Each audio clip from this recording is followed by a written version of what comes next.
প্রিয় ছাত্রছাত্রী, আজকে আমি তোমাদেরকে এই ভিডিওর মাধ্যমে মাধ্যমিক 2025 সালে পরীক্ষার জন্য এবিটিএ টেস্ট পেপারের যে সমস্ত প্রশ্নগুলো দেওয়া আছে ভূগোলের পেজ নম্বর 687-তে সেখানে বিভাগ ক, খ এবং গ এর যে সমস্ত প্রশ্নগুলো আছে অর্থাৎ এমসিকিউ এবং এমসিকিউ টাইপসের প্রশ্ন 1 নম্বর এবং 2 নম্বর প্রশ্ন মানে প্রশ্ন এই তিনটে বিভাগ ক, খ, গ যে প্রশ্নগুলো আছে সমস্ত প্রশ্নের উত্তর আলোচনা করবো আজকে এই ভিডিওর মাধ্যমে। ভিডিওটা শুরু থেকে শেষ অবধি অবশ্যই তোমরা দেখবে। আর চ্যানেল নতুন হলে অবশ্যই চ্যানেলটাকে সাবস্ক্রাইব করে রাখবে পরবর্তী পেজগুলো প্রশ্ন উত্তর পাওয়ার জন্য। এবং এর আগের যে পেজগুলো ছিল সেগুলোর প্রশ্ন উত্তর আমরা আলোচনা করে দিয়েছি, তোমরা প্লেলিস্ট থেকে সেই প্রশ্ন উত্তরগুলো পেয়ে যাবে। অবশ্যই তোমরা সেই প্রশ্ন উত্তরগুলো দেখে নেবে। তো আজকে আমরা 87 নম্বর পেজ আলোচনা করবো এবং এর যে প্রশ্ন উত্তরের পিডিএফ সেটা তোমরা পরবর্তীতে আমাদের টেলিগ্রাম চ্যানেল থেকে পেয়ে যাবে। তাহলে আমাদের টেলিগ্রাম চ্যানেলে তোমরা যুক্ত হয়ে যাবে, সেখান থেকে তোমরা পিডিএফগুলো পেয়ে যাবে পরবর্তীতে। তাহলে দেখো আজকে 687 নম্বর পেজ আলোচনা করবো। এখানে ভূগোলের বিভাগ কয়ের মধ্যে একের দাগে আছে বিকল্পগুলির থেকে সঠিক উত্তরটি নির্বাচন করে লেখো। তো এখানে যে প্রশ্নগুলো আছে দেখো বিকল্পগুলির মধ্যে যে এমসিকিউ টাইপ প্রশ্ন এখানে দেওয়া হচ্ছে। প্রথম প্রশ্ন বলা হচ্ছে 1.1-এর দাগে অবরোহণ ও আরোহণ প্রক্রিয়ার সম্মিলিত ফল হলো পর্যায়ন, অপশান ক। এর পরের প্রশ্ন আছে নদী তার গতিপথে সিঁড়ির মতো ধাপে ধাপে নিচে নেমে এলে তাকে বলে খরস্রোতা, অপশান ক। এর পরের প্রশ্ন বায়ুমণ্ডলীয় গ্যাসীয় উপাদানের মধ্যে সর্বাধিক পরিমাণে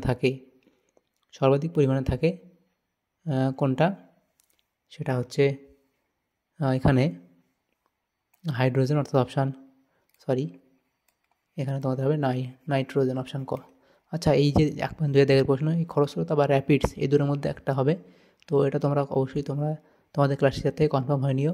তো এটা খরস্রোতা বা র্যাপিডস এই দুটোর মধ্যে একটা তোমাদের সঠিক হবে, ঠিক আছে। তো এরপরে যে প্রশ্নগুলো আছে দেখো 1.4 দাগে বলা হচ্ছে পৃথিবীর অ্যালবেডোর পরিমাণ হচ্ছে কত, 34%। এরপরের যে প্রশ্ন আছে দেখো 1.5 দাগে বলা হয়েছে বিচ্ছিন্নভাবে ভাসমান বিশাল বরফের স্তূপকে বলে হিমশৈল, অর্থাৎ অপশান ঘ। এরপরে আছে চাঁদ, পৃথিবী ও সূর্য যখন একই সরলরেখায় অবস্থান করে তখন তাকে বলে সিজিগি, অর্থাৎ অপশান গ। এরপরের প্রশ্ন দেওয়া হচ্ছে যে তেজস্ক্রিয় বর্জ্যের প্রধান উৎস স্থল হলো পারমাণবিক বিদ্যুৎ কেন্দ্র। এরপরের প্রশ্ন 1.8 বলা হয়েছে ভারতে রাজ্য পুনর্গঠন কমিশন স্থাপিত হয় 1953 সালে, অপশান ক। এরপরে আছে ভারতের মূল ভূখণ্ডের দক্ষিণতম বিন্দু হলো কন্যাকুমারিকা অন্তরীপ, অপশান ঘ। এরপরের প্রশ্ন বলা হচ্ছে 1.10 দাগে কারেওয়া মৃত্তিকা দেখা যায়, সেটা হবে কাশ্মীর উপত্যকায়, অপশান খ। এরপরের প্রশ্ন আছে 1.11 দাগে ভারতের বৃহত্তম উপহ্রদ হলো চিল্কা, অপশান খ। এরপরে আছে সবুজ বিপ্লব সংগঠিত হয়েছিল ভারতের এই পঞ্চবার্ষিকী পরিকল্পনায়, সেটা হবে কি তৃতীয়, অপশান খ। এরপরে 1.13 দাগে বলা হচ্ছে যে ভারতের জাতীয় সড়ক প্রস্তুতকারী সংস্থার নাম হলো NHAI। এরপরে 1.14 বলা হয়েছে ভারতে যে সংস্থা ভূবৈচিত্র্য সূচক মানচিত্র প্রকাশ করে তার নাম হলো SOI, অর্থাৎ অপশান ক। তাহলে এখানে এমসিকিউ প্রশ্নগুলো হলো। এরপরে বিভাগ ক্ষয়ের মধ্যে যে প্রশ্নগুলো আছে 2 দাগে নিম্নলিখিত বাক্যগুলি শুদ্ধ হলে পাশে, অশুদ্ধ হলে পাশে অলেখ। আমি ঠিক হলে রাইট দেবো, ভুল হলে ক্রস চিহ্ন দেবো। তোমরা পরীক্ষার সময় অবশ্যই ঠিক হলে সু এবং ভুল হলে অ লিখবে। নেক্সট প্রথম প্রশ্ন বলা আছে দেখো জলপ্রপাত ক্রমশ উপরের দিকে সরে যায়, তাহলে এটা কি বলা হয়েছে, জলপ্রপাত ক্রমশ উপরের দিকে সরে যায়, তাহলে এটা এখানে ঠিক বলা হয়েছে। নেক্সট প্রশ্ন অর্থাৎ সু লিখবে। এরপরে প্রশ্ন ইয়ারদাং দেখতে ব্যাঙের ছাতার মতো হয়, এটা এখানে ভুল বলা হয়েছে। নেক্সট প্রশ্ন নিরক্ষরেখার উভয় দিকে 5 ডিগ্রি থেকে 10 ডিগ্রি অক্ষরেখার মধ্যে বায়ুমণ্ডলের উচ্চচাপ বিরাজ করে, এটা এখানে ভুল বলা হয়েছে, অর্থাৎ অশুদ্ধ লিখবে। এরপরে প্রশ্ন আছে ক্রান্তীয় জোট বায়ুর অপর নাম হলো পূবালি জোট, তাহলে এখানে তোমাদের এটা ঠিক বলা হয়েছে। এরপরের প্রশ্ন যেটা দেওয়া হয়েছে দেখো 2.1.5 পাঞ্জাবের নবীন পলিমাটি বেট নামে পরিচিত, এটাও ঠিক বলা হয়েছে। নেক্সট প্রশ্ন ফ্লুরাইড দূষণের কারণে ক্লোরোসিস রোগ হয়, এটা এখানে ভুল বলা হয়েছে। নেক্সট প্রশ্ন মিলিয়ন শিট এর বিস্তৃতি হলো 1 ডিগ্রি ইন্টু 1 ডিগ্রি, এটা এখানে ভুল বলা হয়েছে। নেক্সট প্রশ্ন দেখো শূন্যস্থান পূরণ করতে দেওয়া হয়েছে। প্রথম প্রশ্ন নদীর গতিবেগের সঙ্গে বহন ক্ষমতা বৃদ্ধির আনুপাতিক সূত্রকে ড্যাশ সূত্র বলে, লিখবে ষষ্ঠ ঘাতের সূত্র বলা হয়। নেক্সট প্রশ্ন গ্র্যান্ড ব্যাংক ড্যাশ মহাসাগরে অবস্থান করে, তো লিখবে কি গ্র্যান্ড ব্যাংক আটলান্টিক মহাসাগরে অবস্থান করে, আটলান্টিক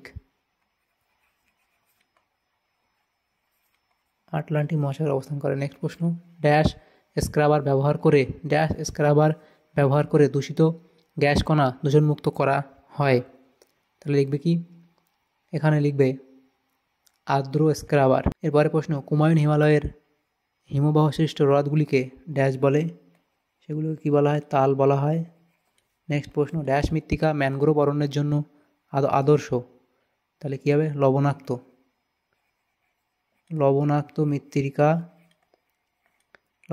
মৃত্তিকা হলো কি, ম্যানগ্রোভ অরণ্যের জন্য আদর্শ। নেক্সট প্রশ্ন, দক্ষিণ ভারতের ম্যানচেস্টার বলা হয়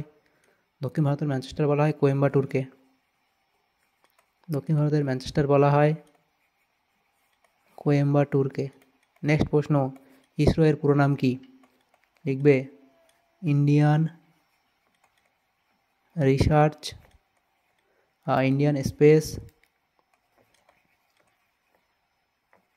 space research organisation.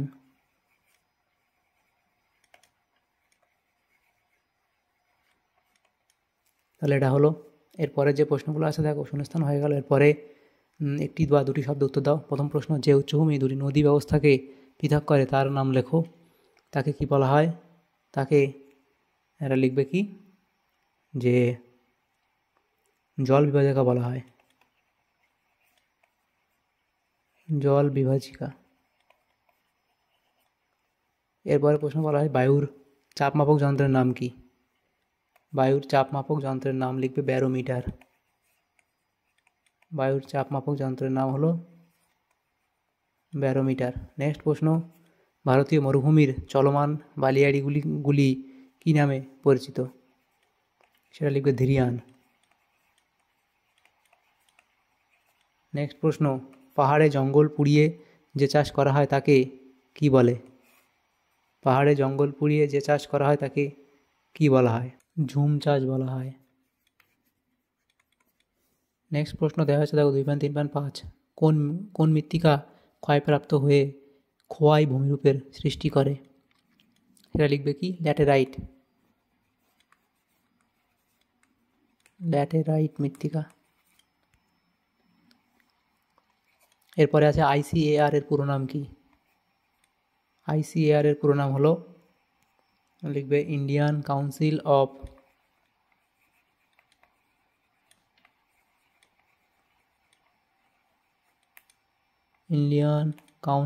Of agriculture research.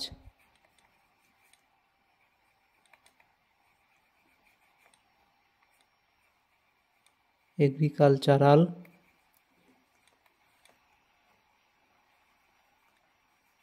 Research. Next প্রশ্ন, ভারতের একটি ভূসমলয় উপগ্রহের নাম লেখো, সেটা তোমরা লিখবে ইনস্যাট।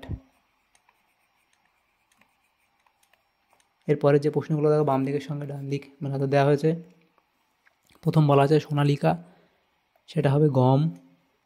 প্লাংটনের সমাবেশ, সেটা হলো এখানে মগ্নচড়া।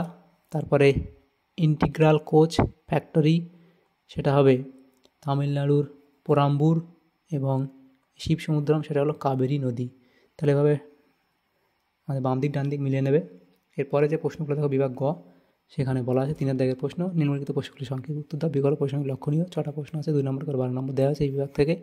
এগুলো আমার পরবর্তী পেজে আলোচনা করবো এবং এই PDF তোমরা পরবর্তীতে পেয়ে যাবে আমাদের টেলিগ্রাম চ্যানেল থেকে। দেখো এখানে যে প্রথম প্রশ্ন আছে, লোয়েসের সংজ্ঞা দাও।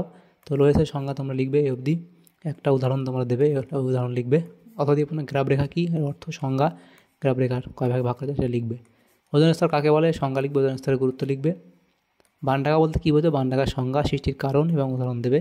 কম্পোস্টিং বলতে কী বোঝায়, এর কম্পোস্টিংয়ের সংজ্ঞা এবং এই অবধি লিখে দেবে। এই যে কম্পোস্টিংয়ের পদ্ধতি, এটা আলাদা পয়েন্ট করে লিখবে এটা। এরপরে যে প্রশ্ন আছে দেখো, সেখানে বলা হচ্ছে ফ্লাই অ্যাশ কী, ফ্লাই অ্যাশ সম্পর্কে এই অবধি লিখবে। ভারতীয় উপদ্বীপ বলতে কী বোঝায়, লিখবে এটা। নেক্সট প্রশ্ন, আম্রবৃষ্টি কী, এই অবধি তোমরা লিখে দেবে। রেগুর মৃত্তিকার বৈশিষ্ট্যগুলি লেখো। রেগুর মৃত্তিকার যে বৈশিষ্ট্যগুলো আছে, এখানে বৈশিষ্ট্যগুলো পয়েন্ট করে 1, 2, 3, 4, 5, 6টা বৈশিষ্ট্য তোমরা লিখবে। নেক্সট প্রশ্ন, কাম্য জনসংখ্যা কাকে বলে, কাম্য জনসংখ্যার সংজ্ঞা তোমরা দেবে এই অবধি। এরপরে যেটা আছে তাকে বৈশিষ্ট্য, এই কাম্য এর 8টা বৈশিষ্ট্য এখানে দেওয়া আছে, এর মধ্যে কিছু বৈশিষ্ট্য তোমরা লিখে দেবে। এরপরে দেখো যে প্রশ্ন আছে সেটা 3.6 কৃত্রিম উপগ্রহ কাকে বলে। কৃত্রিম উপগ্রহের সংজ্ঞা এটা লিখবে এবং উদাহরণ তোমরা দেবে এটা। এবং দেখো কথা দিয়ে প্রশ্ন ছিল ভূবৈচিত্র্য মানচিত্র কাকে বলে, তার সংজ্ঞা লিখে এই অবধি লিখে দেবে, তাহলে তোমাদের এই প্রশ্নের উত্তর হয়ে যাবে। তাহলে আমাদের এখানে দেখো ভূগোলের যে প্রশ্নগুলো ছিল 687 নম্বর পেজে, সেগুলো আমরা আলোচনা করলাম আজকে এই ভিডিওর মাধ্যমে বিভাগ ক, খ এবং গয়ের। তোমাদের যদি সামান্যতম উপকার এসে থাকে ভিডিওটা অবশ্যই লাইক করবে আর বেশি বেশি করে বন্ধুদের সাথে শেয়ার করবে। আর পরবর্তী পেজগুলো প্রশ্ন উত্তর পাওয়ার জন্য অবশ্যই তোমরা আমাদের চ্যানেলটাকে সাবস্ক্রাইব করে রাখবে। Thank you, thanks for watching.